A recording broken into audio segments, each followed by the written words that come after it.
Hello everyone, my name is Teacher Marcus, your personal scientist.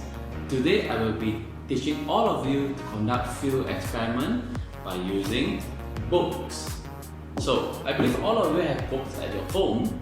So this particular experiment you can conduct it easily at home. Okay. So today Teacher Marcus will be teaching 3 experiments, and all these 3 experiments is very interesting. And we're going to use books and some other material as well. Okay, so without further ado, let's start our first experiment.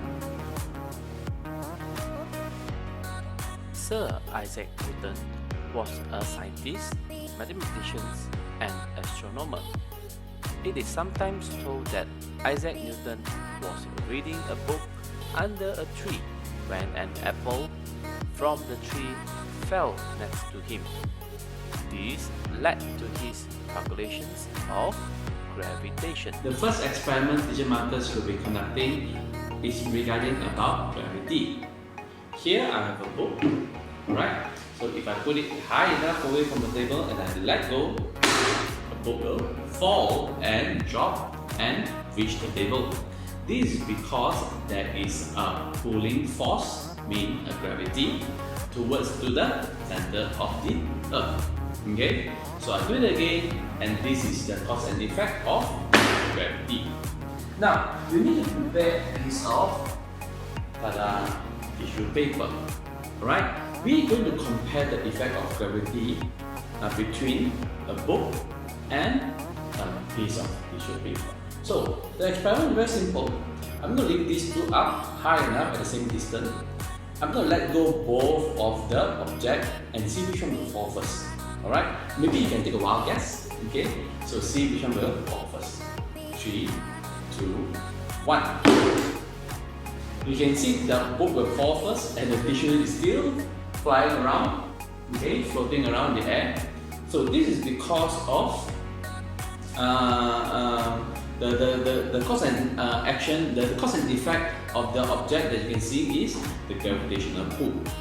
Now, according to Sir Isaac Newton, he said that gravity acts on every object on Earth with the same amount of force. Meaning, the gravity that pull down a book and a tissue paper should be the same. So, in order to conduct this experiment, very simple. You need to put this piece of tissue paper right above the book. Okay, Teacher Marcus didn't use any glue, just right above the book.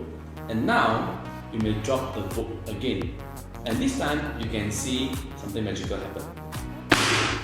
You can see the tissue paper is still there, and you can lift it up easily. Yeah, so I do it again, and this time you can see the gravitational pulling force is act the same on the book and the tissue paper, where they pull down with the same amount of gravitational force. 3, 2, 1. That. So the earlier experiment, you can see the tissue paper is floating, is because of there is air around us. Okay, there's air around us that make this tissue paper float around. So the best way to conduct this experiment is you need to do it in a vacuum chamber. A vacuum chamber where we can drop all the air. There's no more air inside the chamber. Then you drop these two books together. Then these two objects will fall at the same time. What is a force? A force is a push or a pull on an object. A force happens when two objects interact. In this case, this boy is pushing the box or pulling the box. In this picture, showing you a man pushing a box forward. The frictional force will act against you at the opposite direction. Heat will created in between the two surfaces from the box and the floor. For the second experiment of the day, Teacher Marcus is going to conduct one experiment regarding friction. Now friction happens when there's two surfaces rub against each other. Yeah, it will create a frictional force. Meaning, the more surface they contact each other, the greater the force. Okay, so there you go. I have two identical books over here. Alright. Now to do this experiment, teacher Marcus is going to flip this paper one by one, so they can crisscross each other. See that? You see? They crisscross each other. Alright? So when I do this way, it's meaning that there is a lot of surface contacting each other. Yeah, contact each other, and it will create a tremendous amount of friction. Okay? So I'm going to do it faster. Yeah, I'm not going to do page by page, but I'm going to skip like 2 to 3 pages each time. Alright.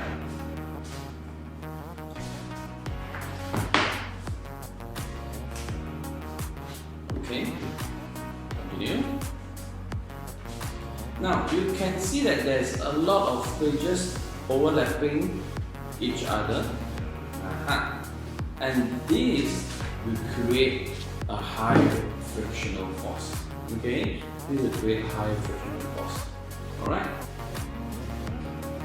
Now there you go. Okay, there you go. You can see these two books is overlapping each other. Yeah. Now when these two books overlapping each other, it is impossible to separate these two books. Okay, it is impossible to separate these two books because of the frictional force. Even you need a tank. Yeah, you need a tank to separate these two books. Yeah, it's because the frictional force is too much and impossible to separate these two books. Okay, so you may try this at home. The third experiment of the day, teacher Marcus will be conducting one experiment regarding structural strength. Do you think a piece of paper like this can support the weight of all these books? Now, without further ado, teacher Marcus will teach you a trick by using 4 pieces of paper, and it can support the weight of these books. I have a weighing machine here with me, and you may conduct this experiment as a competition between your brother or sister, or maybe your mommy or daddy at home, okay, to see which one can carry more books or more weight. Okay. Now what you need to do is you need a piece of paper. You use a newspaper and roll it into a cylinder shape. Okay, roll it into a cylinder shape. Alright. So after you roll into a cylinder shape, you need to use a cellophane tape to tape one at the center, another one at the top, and another one at the bottom. Okay, so you have this cylinder, and you need to make 4 cylinders. Okay, so let's try. Teacher Marcus is going to use 4 pieces of paper this way, alright, and form a structural building. Okay, and Teacher Marcus will be placing the most heaviest book that I have. Alright, the most heaviest book that I have over here, and I will put them nicely on top. There you go. You can see just 4 pieces of paper, and it can support the weight of these heavy books. Now let's try the limit. Let's try the limit by adding more and more books onto this structure and see how heavy 4 papers can support. Okay. Book number 2. This book number 3. And book number 4. I think my paper is still standing nicely. Book number 5. Book number 6. Book number 7. book number 8, book number 9, book number 10, book number 11, book number 12. So right here I can support almost 12 books, and I believe can carry on with more books. Okay, so to test how heavy is this book, alright, I'm going to put it on the weighing machine. Okay, I'm going to lift it up. Yeah, just these 4 light piece of paper, you can support a lot of books. Okay, so I'm going to put this on my weighing scale to see how heavy is my book. Alright, I think it's too much already, too heavy. Okay, so I'm going to do it half. Okay, from the half, over here I have 7 kg. No, 3 kg, sorry, 3 kg. And I'm going to add with this 3 plus 5 kg, around 5 kg. Here I have 8 kg of weight. Alright, just 4 pieces of paper, they can carry up to 8 kg of weight and even more. This is a picture showing you how structural force can be transferred across to the column of the building. This is Daruhana Bridge, located in Kuching, Sarawak.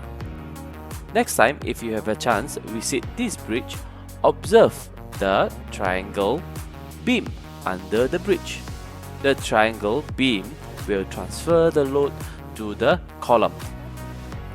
I hope all of you enjoyed today's 3 experiments, and I will see you next time. Bye bye.